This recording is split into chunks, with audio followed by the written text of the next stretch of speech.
P4 అనే policy తీసుకొచ్చి public private peoples partnership తో మీ ఆదాయాన్ని పెంచే విధానానికి, పేదలకు అండగా ఉండే విధానానికి శ్రీకారం చుడుతున్నాం. రెండోది ఉద్యోగాలు రావాలి. ప్రతి ఒక్కరికి పని ఉండాలి. పని ఉంటే మనం ఆరోగ్యం బాగుంటుంది, ఆదాయం వస్తుంది, మనిషి కూడా తృప్తినిస్తుంది. ఇప్పుడే ఒక టీచర్ ని, బేగం గారిని మీరు చూశారు. ఆవిడ మాట్లాడినప్పుడు నేను దినానికి 3-4 గంటలు కష్టపడుతున్నాను, దీని వల్ల నాకు ఆనందంగా ఉంది. కొంతమంది అన్నా నాకు మానసిక వికాసం ఉంది, నాకు స్ట్రెస్ లేదు, ఏదో ఒక పని ఉందని చెప్పే పరిస్థితికి వచ్చింది. ఇదే యథార్థం. అందుకని ఈ రోజు పనికి కూడా నేను చూసింది, దీన్ని పెద్ద ఎత్తున ప్రోత్సహిస్తున్నాను. ఏదైతే ఈ రోజు మీరు ఆలోచిస్తున్నారో వర్క్ ఫ్రం హోమ్ అనేది ఒక విధానం కావాలి. మీకు అవసరమైతే స్కిల్ డెవలప్మెంట్ కోసం ప్రత్యేకమైన శ్రద్ధ పెడతాం. కంపెనీలు కూడా తీసుకురావడానికి ప్రోత్సహిస్తాం. మీ ఇంట్లో మీరు కూర్చొని చదువుకున్న వాళ్ళు పనిచేసే విధానానికి శ్రీకారం చుడతామని చెప్పి కూడా నేను మీకు తెలియజేస్తున్నా.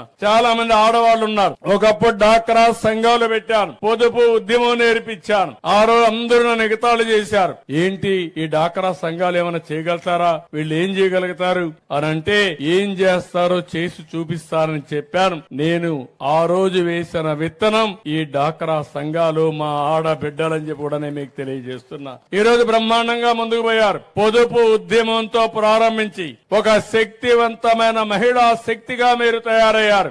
ఈ రోజు మీ అందరి శక్తిని మళ్లీ ఉపయోగించుకుని పెద్ద ఎత్తున మిమ్మల్ని చిన్న చిన్న పరిశ్రమలను ప్రోత్సహించి తద్వారా మీ ఆదాయం పెంచే కార్యక్రమానికి కూడా ముందుకు పోతాం. నేను అందుకే మొన్న ఒక మాట చెప్పాను, గ్రామాల్లో డైరీకి ఎక్కువ ప్రాధాన్యత ఇవ్వాలి. ప్రతి ఒక్క ఇంట్లో పేదవాడి ఇండల్లో ఒక 2 బర్రెలు గాని ఆవులు గాని ఉండే పరిస్థితి రావాలి. దీనివల్ల నెలకు ఒక 30,000 రూపాయల ఆదాయం వస్తుంది. ఒక వయసులో ఉండి ఇంట్లో ఎవరు లేకపోతే అలాంటి వారికి 2 ఆవులు పెంచుకుంటే తద్వారా యాక్టివిటీ ఉండే పరిస్థితి వస్తుంది, ఒక పని ఉండే పరిస్థితి వస్తుంది. దీనికి కూడా ఏమే విధంగా మోడర్నైజ్ చేయాలనో అవన్నీ కూడా చేస్తాం. అదే మాదిరిగా మూడోది పాపులేషన్. ఈ రోజు పాపులేషన్ మీరు చూస్తే మానవ వనరుల అభివృద్ధి కావాలి, స్కిల్ డెవలప్మెంట్ కావాలి. ఇంకో పక్క జనాభా కూడా తగ్గిపోయే పరిస్థితి వస్తా ఉంది. ఈ రోజు మీ కందుకూరులో కూడా 1.6 ఫెర్టిలిటీ రేట్. ఒక దంపతులు 1.6కు మాత్రం జన్మనిస్తున్నారు. అంటే 2.1 ఉంటే రీప్లేస్మెంట్ లెవెల్.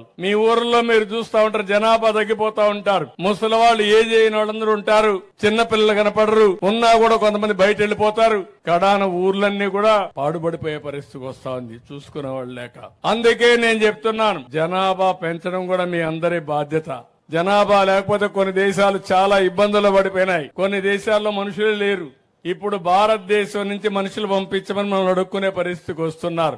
అందుకే ఒక పక్క జనాభా బ్యాలెన్స్ చేయడం, రెండోది నైపుణ్యాన్ని పెంచడం, చదువు చెప్పించడం చేస్తే ఏ మాత్రం డోకా లేదు. ప్రపంచాన్ని శాసించే శక్తి మన పిల్లలకు ఉందని చెప్పి కూడా నేను మీకు తెలియజేస్తున్నా. అదే నిరూపించాలనుకుంటున్నాం.